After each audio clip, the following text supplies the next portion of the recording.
The guy that fights for us, Showtime, has had 198 amateur fights. Jake Paul had 0. 0! And got out there and hung with a guy who's been around boxing since he was a little baby. Okay? But let's break down the fight. And I'm going to tell y'all before we get to this that the jab was the story of the fight. Alright? Let's check it out. You're going to see Tommy pretty early on, and I turned down the volume of the YouTube channel. Look at that jab. And he's doubling and tripling and quadrupling up on his jab. Okay? I want to tell you a little secret about Jake Paul. Jake Paul lunges in a lot. He lunges in. He attacks. There it is.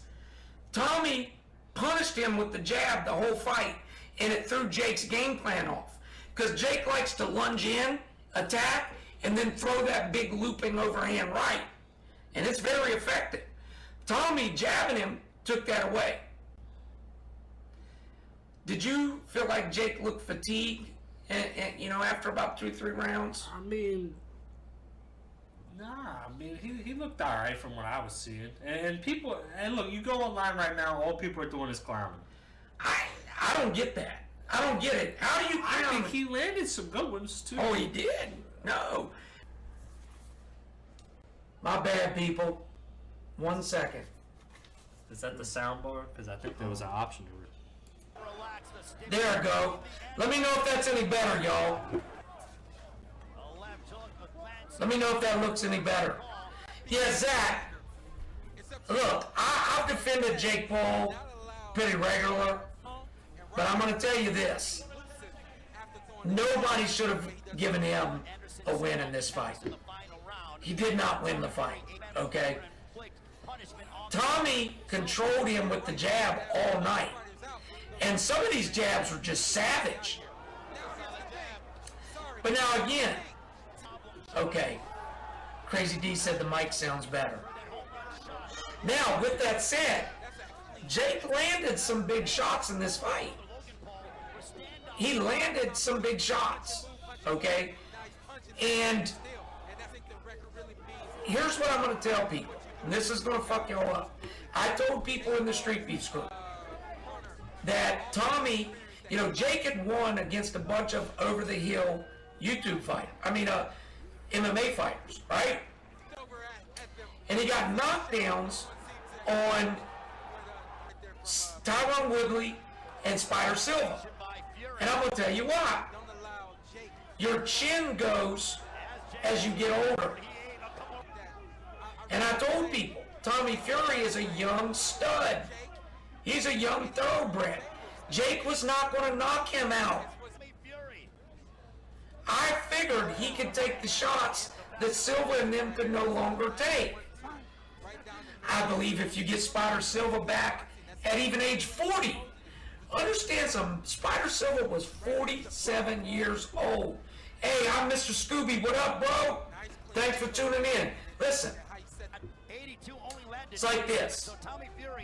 Spider Silva was 47 when he fought Jake Paul. I believe if Jake had caught him at even age 40, Silva beats him. As far as Tyron Woodley goes, I don't think he ever was going to beat Jake. Tyron was always more of a wrestler, and that's what I try to tell MMA fans, and they didn't hear me.